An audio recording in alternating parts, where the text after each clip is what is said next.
당신이 따라가는 사람의 영성을 담습니다. 당신이 보고 듣는 사람의 영성을 담습니다. 열매에 대한 법칙을 알게 되면 믿음에 대해 이해하게 됩니다. 믿음과 순종, 열매는 떼어낼 수 없는 관계입니다. 열매는 그 사람이 어떤 것을 믿고 있는지 알 수 있는 수단입니다. 만약 내가 예수님을 믿는다면 예수님과 같은 열매가 나오게 되어 있습니다. 이게 성경적인 믿음의 정의입니다. 예수님은 하나님 아버지와 같은 열매가 나왔습니다. 예수님 제자는 예수님과 같은 열매가 나왔습니다. 하지만 오늘날 예수님을 믿는다고 주장하지만 예수님과 같은 열매가 나오지 않습니다. 바리새인도 하나님을 믿는다 했지만 하나님과 같은 열매가 나오지 않았습니다. 그들의 열매는 마귀에게 해당된 열매였습니다. 바리새인 열매를 통해 알 수 있는 것은 그들의 믿음의 대상자는 하나님 아버지가 아니라 마귀였습니다. 오늘날 예수님을 믿는다고 하지만 성경적인 열매가 나오지 않습니다. 오늘날 열매를 보면 예수님을 믿는 게 아니라 목사, 신학, 반성경적인 사상, 자기 생각을 혼합한 성경 말씀을 믿고 있습니다. 왜냐하면 그들의 열매는 전혀 예수님과 같지 않기 때문입니다.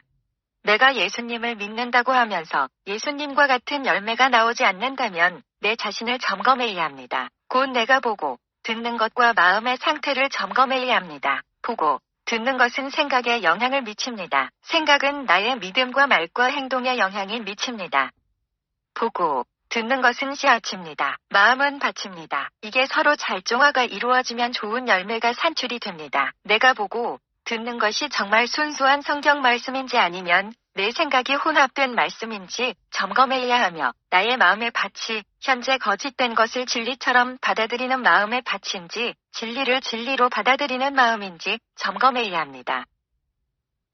예수님을 믿는다는 것은 추상적인 것이 아닙니다. 어떤 예수님의 형상을 믿는 게 아니라 예수님의 말씀 성경을 믿는 것입니다. 왜냐하면 그 사람의 말은 그 사람의 성품을 반영하기 때문입니다. 그 사람의 말이 그 사람 자신입니다. 내가 예수님을 믿는다는 것은 성경을 믿는다는 것입니다. 내가 성경을 믿지 않는다면 예수님을 믿지 않는다는 것과 동일한 말입니다.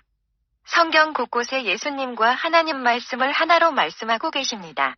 우선 오늘날 많은 사람들은 단어의 정의가 세상의 사전적인 기준과 나의 경험과 지식에서 우러나오는 정의가 아니라 성경적인 단어의 정의대로 알 필요가 있습니다. 성경적인 단어의 정의대로 정립하지 않는다는 것은 곧 기준이 성경이 아니라 자기 자신의 경험과 지식이기 때문입니다.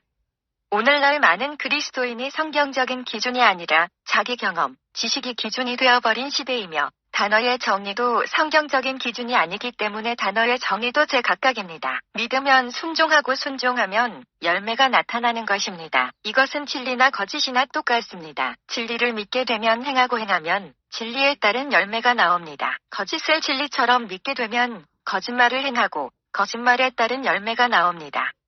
그 사람의 열매가 그 사람이 믿는 대상을 말해줍니다. 왜냐하면 믿음은 믿는 자와 닮아가기 때문입니다. 그 사람이 예수님을 믿는다고 주장하면서 열매가 증거해주지 못한다면 자신을 점검해야 합니다.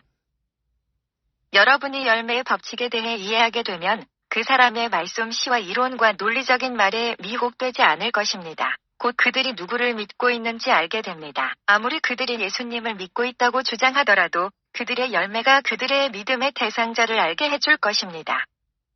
예수님의 복음을 믿는다면 초대교회의 역사가 오늘날도 동일하게 일어날 것입니다. 초대교회처럼 일어나지 않는다면 성경 문제가 아니라 그들의 개인의 문제입니다. 성경의 문제로 보면서 성경을 자신의 이론과 논리에 맞게 성경 변질시키는 것은 어제나 오늘이나 동일하신 예수님, 곧 하나님 말씀을 믿지 않는다는 것과 같습니다. 또 하나님을 거짓말쟁이로 만드는 것과 같습니다.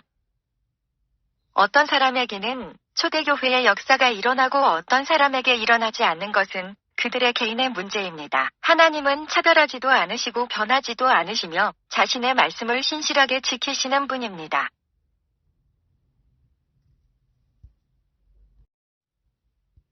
당신이 따라가는 사람의 영성을 담습니다. 당신이 보고 듣는 사람의 영성을 담습니다. 열매에 대한 법칙을 알게 되면 믿음에 대해 이해하게 됩니다. 믿음과 순종, 열매는 떼어낼 수 없는 관계입니다. 열매는 그 사람이 어떤 것을 믿고 있는지 알 수 있는 수단입니다. 만약 내가 예수님을 믿는다면 예수님과 같은 열매가 나오게 되어 있습니다. 이게 성경적인 믿음의 정의입니다.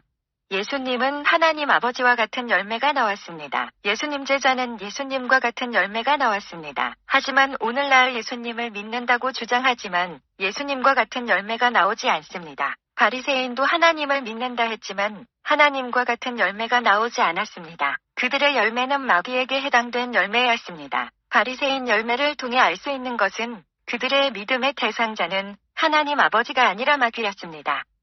저는 많은 사람들이 아래 성경 구절에 대해 깨닫길 바랍니다. 누가복음 13장 아래 성경 구절엔